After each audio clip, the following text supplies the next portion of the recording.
we're here in Buffalo, New York, where we're learning new details about what happened inside this supermarket behind me. And we have new reporting tonight about what led up to Saturday's deadly shooting. New tonight, authorities tell CBS News that the suspect made multiple visits to the store ahead of his rampage. He called this grocery store attack site number 1, and he had plans to continue his shooting spree at 2 other places here in the city of Buffalo. We're also learning tonight that the suspected gunman taunted federal police online months ago. Well, tonight, this is a community in mourning. 10 people were killed, 3 injured, 11 of them were black. Those who were killed ranged in age from 32 to 86 and included a retired police officer, a substitute teacher, and a grandmother of 6. Tomorrow, President Biden will come to Buffalo to grieve with this community. And it was a deadly weekend here in America. The United States has seen 202 mass shootings so far this year. 4 of them happened on Sunday. We spoke earlier with Buffalo's police commissioner, Joseph Gramaglia, who's been with the department for 25 years. When you learn that people like this suspect and others are learning this hate and sharing this hate online, what do you want done? I don't know how you stop a lone person who just gets so embedded in this material that develops such hate for somebody. I don't know what you do with that kind of a person. It's absolutely pure evil. CBS's Jericka Duncan is here to start us off. Good evening, Jericka. I know you've been here all weekend. Yeah, and to think about what you said at the top here, it wasn't just Tops. He was looking to do damage in other places. The sheer number of people alone, 10, is enough. But to know that more people could have died is unfathomable. I kept hearing them closer and closer. Tops cashier Kashanti Atkinson says she was at work when the shooter opened fire. She ran to a back conference room with co-workers. They barricaded the door with a table. So you're in there praying that he doesn't come? Yeah, and I was instructing all my co-workers to just please be quiet so he won't hear us. Possible active shooter at the top. This might be an individual with body armor.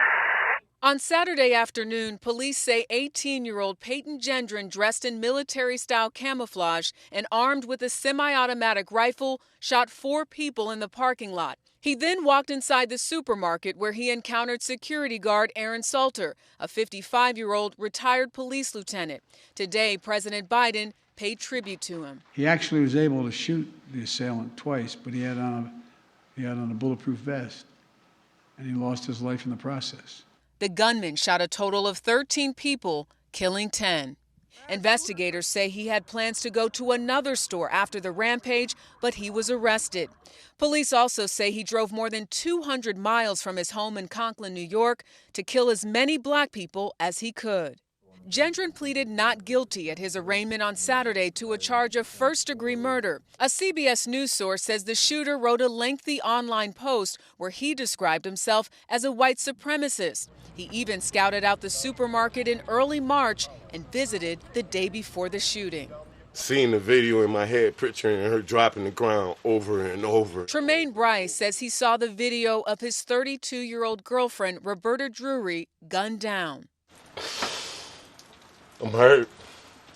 I don't want to see my baby no more.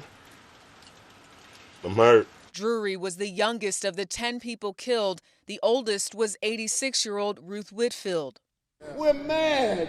An emotional Garnell Whitfield Jr. says his mom stopped to buy groceries after visiting his father at a nearby nursing home. What I love most about my mom is how she loved us, how she loved our family unconditionally. 20-year-old Tops employee Zaire Goodman suffered a gunshot wound to the neck. He did not want to appear on camera, but did want to share his story. What's the emotion that you're feeling right now? Discomfort, sadness, maybe a bit of regret. Regret? Why? I wonder why out of all the 3 people that were spared, I was one of them.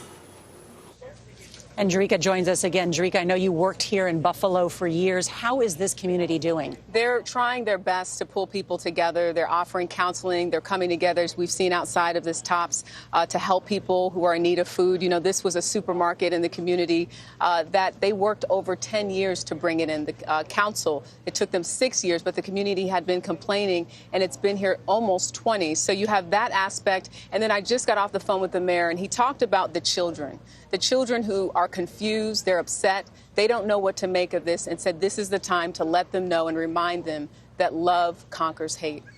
Jericka Duncan, thank you for all your reporting this weekend and today.